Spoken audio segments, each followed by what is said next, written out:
Ewan ko po kung sinakautol may tanim na sitaw para pong ang kanya daw pong pangalan ay Hagdan. Gwapo na may guhit sa gitna, letter A. Hapunan at yan po ang aming ulam. Nakaluto na po si Makoy eh.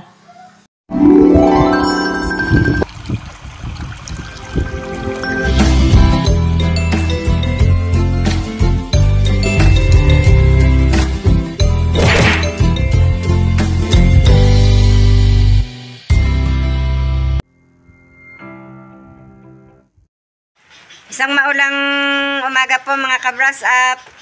Magandang umaga po sa inyong lahat at ayan po, naulan. At panibagong araw, panibagong vlog na naman po natin ngayon. At ayun po si Camilo. Gising na.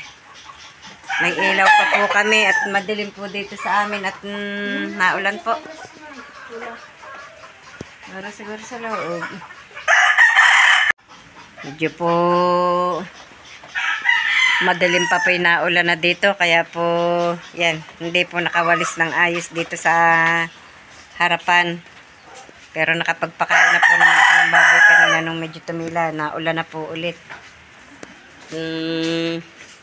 Ngayon nga po ang mag-ina po ni Hali at ni Robilin na doon pa po sa kwarto at tinabihan po ulit si Hali.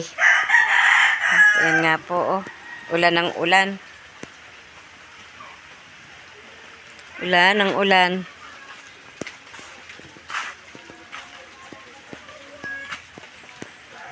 Babad na babad po ang mga halaman sa dilig.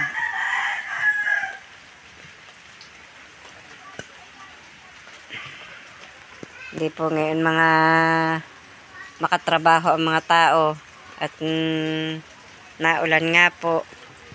O nga po balak ay magbibisita po doon sa baba sa aming taniman. Kung titingnan ko po yung aming tanim doon kung hindi po na sisira ng lakas ng ulan. Nagkubong po ako sa ulo. Yan, may payong po na nakakabit na dinig po sa ulo. May pinaka garter po ito para po hindi ako mabasa.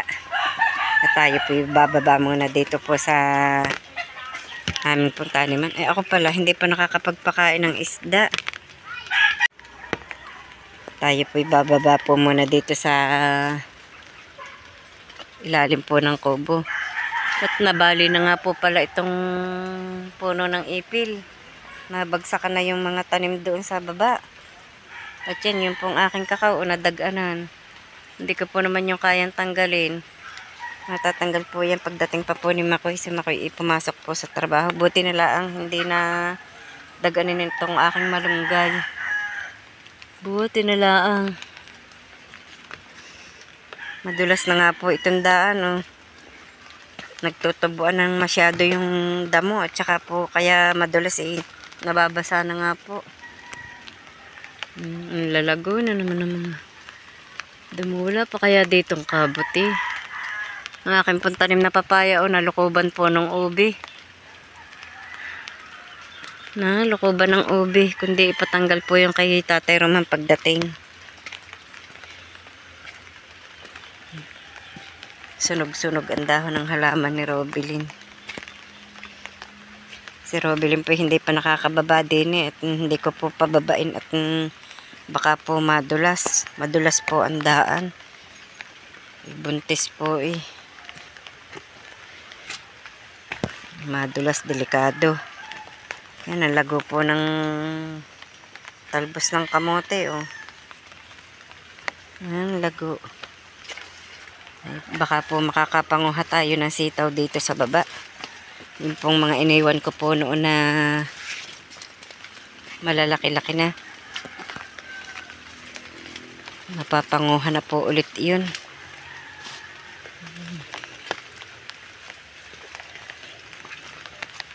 Ang hamog, ang hamog. Pero medyo ambon na lamang po naman ngayon. Hindi po tulad kanina nung na sobra pong lakas ng ulan. Akala nga po si Makoy hindi makakapasok sa trabaho. Buti na lang po tumila-tila. Ang laguna ng damo dito ah. Kaya kailangan nakabota talaga pag bumaba. Madulas po ang lupa. Nakakatuwa ang luya ni Makoy. Ang lago. Ang limit lang ng tanim. Ang limit ng tanim. Ginawa ng bakod. Nakakatuwa. Buhay naman yung ibinigay ni Ma'am Dani. At yan nga po ang patani. Oh, ang laguna. Nako, makiat yun sa taas. Yung isang iyon, hindi sa balag gumapang. Hindi sa balag gumapang.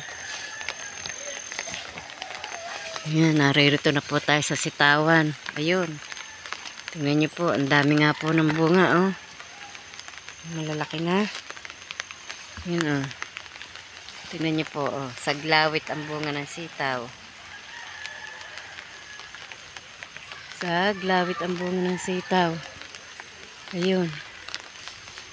Nanguha po tayo at para po mailahok do sa sayote mamaya. Ayan oh. Ewan ko po kung sinakautol may tanim na sitaw para pong wala. Pag marami na po kaming makukuha dito bago po namin bigyan ng panggulay sila dahil binibigyan din naman po nila kami. Kaya kailangan bigayan po, di po ba? Ang dami ng bunga. Paano kaya ang pagliban ko doon sa kabila? Di pala ako nakadaan. Ano naman maliliit pa. Hindi pa pwedeng panghanin. Sa susunod na are. Tingnan niyo po naman ang nakakatuwa. Ang dami oh. Puro bunga po yan.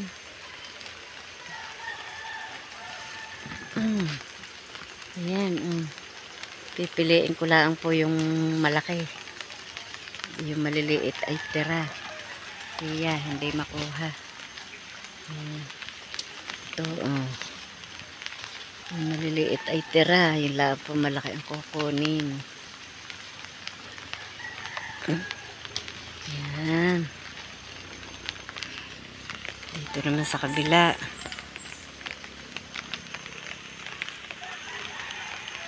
Oh, tingnan niyo po yan, oh. At ito na po yung pinanguha ko. Hindi ko po pinanguhan lahat yung, kumuha lamang po ako ng panlahok namin sa kalabasa.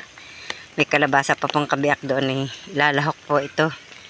Pero ang dami ko pa pong tira doon. Na sa mga isang araw po, pwede na po din panguhanin. At si Robilin, hindi pa nga po nakakawalis dito at hindi po siya makauwi. Hindi pa rin nakakatuka na. Ay, nakatuka na pala ng mga manok at pinatuka po ni Makoy kanina. Ang mga itik eh.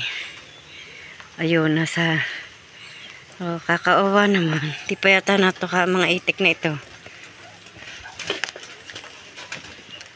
Galing. Wala silang masilungan. Kaawa naman. Hindi pa sila nakakawalis. Madamo pa.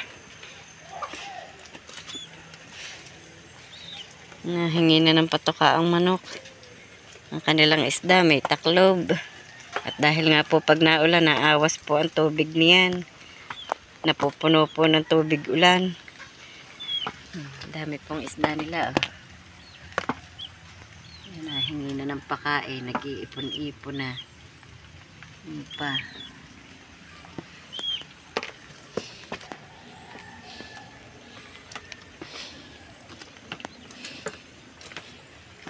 Yep. Ito pa ang kanilang isda. Tatlong aquarium na pagkalalaki. Naglaban na po pala si Robily ng damit ng baby, oh. Siguro po kahapon niya naglaba. Ang dami ng sinampay. Mga baruan. May mga pangkamay. Mga panjama ng baby. Malapit na po siyang manganak. May mga big kiss. Ito po yung mga damit ng bata. Pangkamay at pampaa. Mga sando. Palaban na pala siya. Mamimili pa nga po yun ng gamit ng baby. Hindi pa po nakakapamili ng yung pong mga kailangan ng bata. Tulad po ng mga polvo, alcohol. Nakapaglaban na po pala si Robely ng mga gamit ng bata. Kaya lamang may kulang pa po. Mamimili pa po yun ng mga tulad ng mga polvo, alcohol, at saka po yung mga betadine, mga diaper. Marami pa pong kailangang bilhin. Tulad po ngayon, pag po tag-ulan, minsan po lamang makatrabaho si Makoy. Kaya medyo po, kaya hindi po agad sila makapamili. Medyo po yung sinasahod ay kulang. Mamimili pa nga po ng gamit ni Hali sa pagpasok. At si Hali po papasok na din. Magde-daycare na po si Hali. Kaya po marami pong kailangan si Robely. Kaya kung sakali po na nangangailangan po ng aming tulong ang mga batang iyon. Kaya sana po si Tatay Roman magdire-diretso ng trabaho at kahit po papaano matulungan po namin ang mga bata. Ganyan po talaga ang magulang. Pag po ang mga anak ay nangangailangan, kailangan po ay tulungan. At nakakaawa rin naman po. Sadyang para pong ako'y nahihirapan din po mag-isip pag ang mga anak ko ay nangangailangan. Mahirap po. Cesarean pa po naman si Robely pag nanganak. Kaya kailangan po yung makaipon ng panggastos para po sa kanyang panganganak.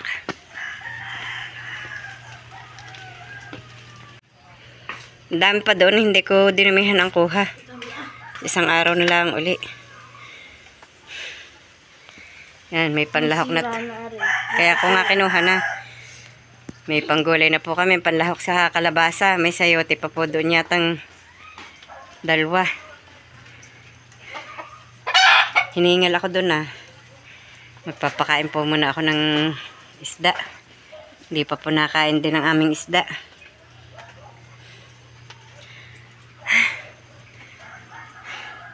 Magkuha ka dyan ng kumain ka na.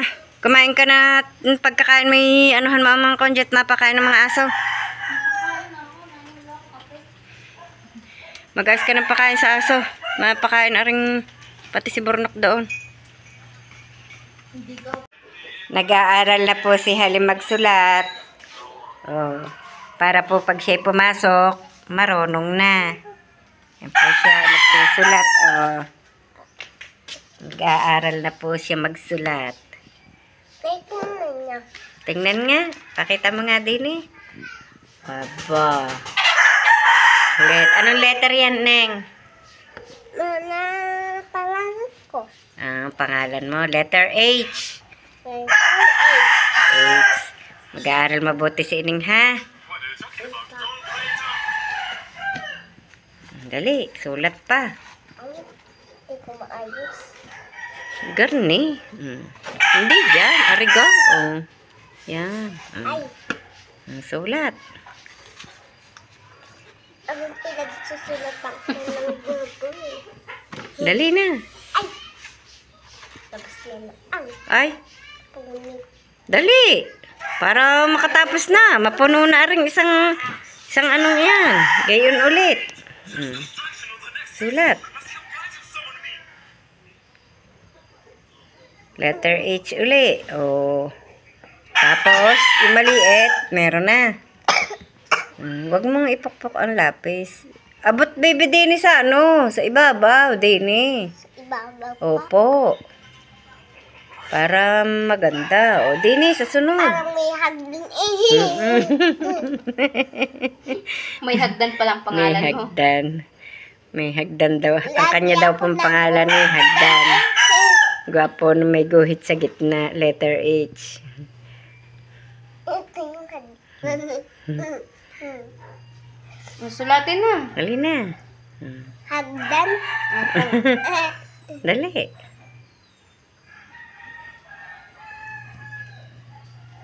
Yung pinakahaba inay. Dali. Naulan na naman po. May bagyo po pala, kaya naulan. Yan o, ulan ng ulan.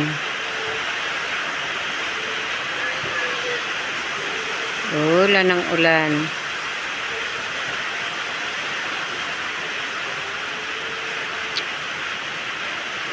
Ano bang oras? Parang may nagpapakain pa ng baboy. Tanghali na eh. Kundi nga po ang manok din ko inilagay muna. At sobra pong nabababad ng ulan.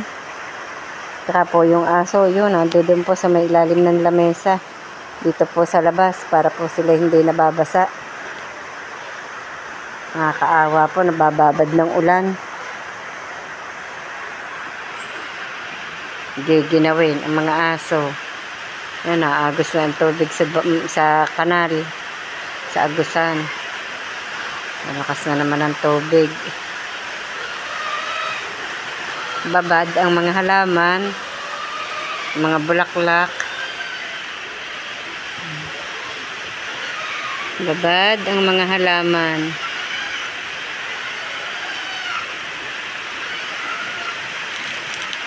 Kalungkot naman pag naulan masyado.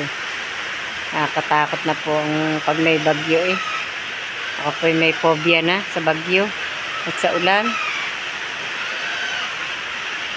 Simula po nung maguhuan po ang aming bahay, ako may nervous na.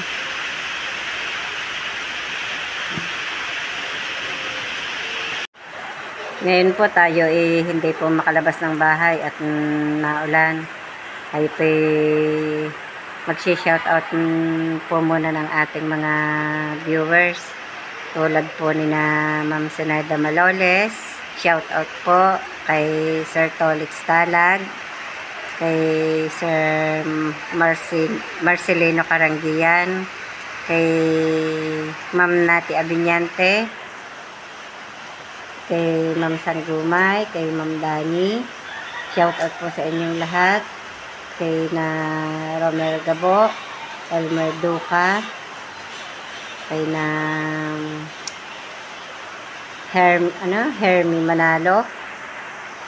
Tapos ay marami pa pong iba, hindi ko pong matandaan eh. Kahirap po ng medyo matanda na nga po.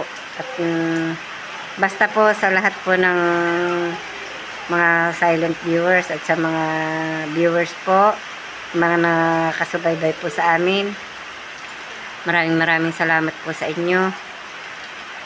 At lagi po sana kayong andyan para po subaybay ng aming pong YouTube channel. Ingat po kayo. May ginawa nga po pala ako ditong ilaw.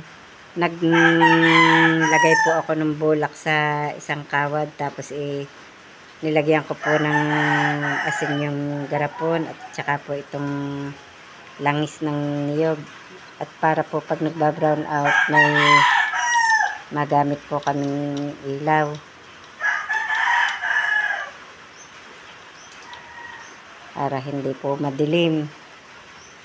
Yan, ginawa ko po yung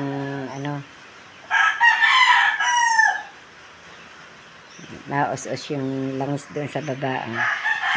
Nilagyan ko po siya ng asin. Para po handa na pag nagba-brown out. May pang-ilaw na. Dati na po akong merong ganito. Pag po brown out ganito ang ginagamit. At ngayon po, ang hirap na pong bumili ng gas. Wala na pong mabilhan ng gas para po makapaggawa ng ilaw. Yung pong nilalagyan po ng tela. Yung dati po nung wala kaming ilaw dito, ganun po ang aming yung wala pa pong kuryente. Ang ilaw po namin ay yung bote ng gin na nilalagyan po ng gas tapos may tela. Ganun po ang aming ilaw noon. Tapos palibhasa po mausok yon. Sa umaga po mahigpit ang dumi ng ilong. Puro agiw. Kaya kailangan po lagi maglinis ng ilong. Yan, may ilaw na po kami pag nagba-brown out. Nihanda ko na. Ito.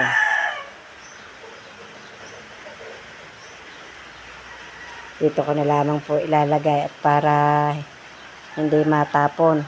Wala pong makakasagi. Yan. At ako rin lang naman po ang nagbababa ng panara po ng bintanang iyan. Para hindi po masagi pag ibinababa yung panara ng bintana. Ang dilim po dito sa amin. Sarado po mga pinto at ang lamig. Dahil palang isang yun, nabuksan ko pala kanina. Lamig po ng hangin.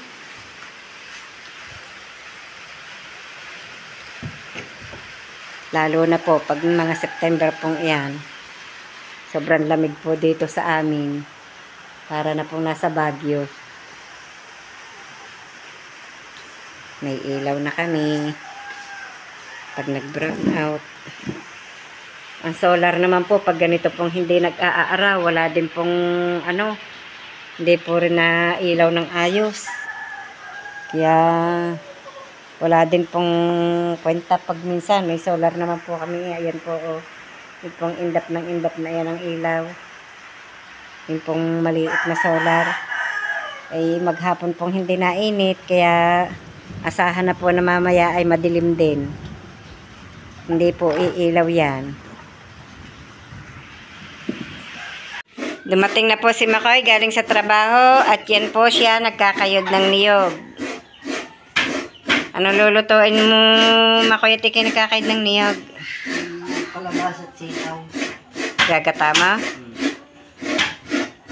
Ay, yung pinanguha kong sitaw kanina, ilalak niya? Magagatat daw po pala ng kalabasa at sitaw. At ari naman po si Robilyn. Nagtatalop ng sibuyas at nagpipitpit ng bawang. Assistant po. Tumingin ka nga din ay.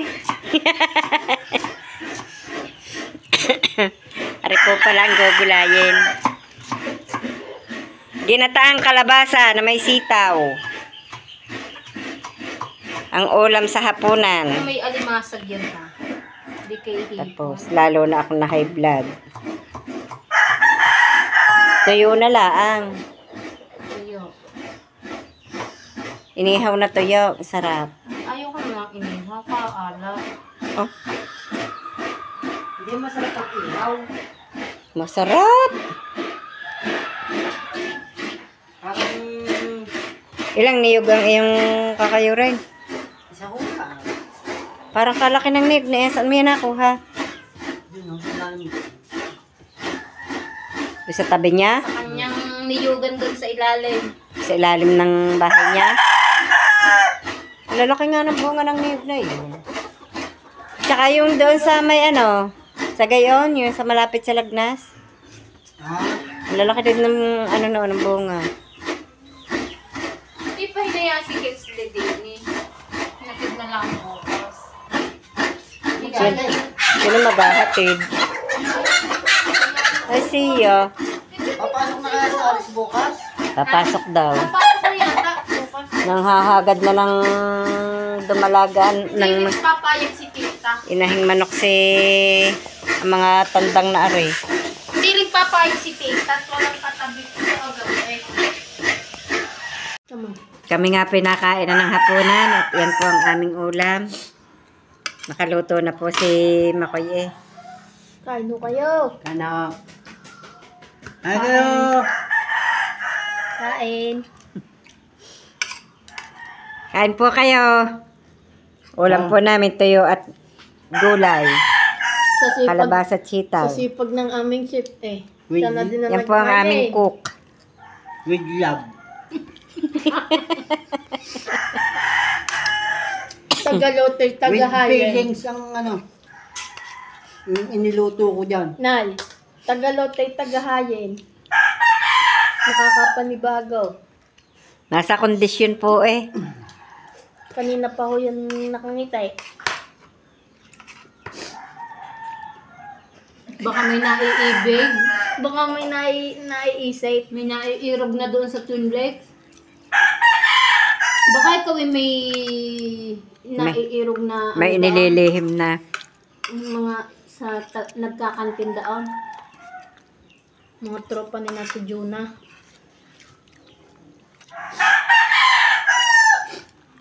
Ala, di ka nakaan? Kumain ng ganun. Ang sarap ng tutong.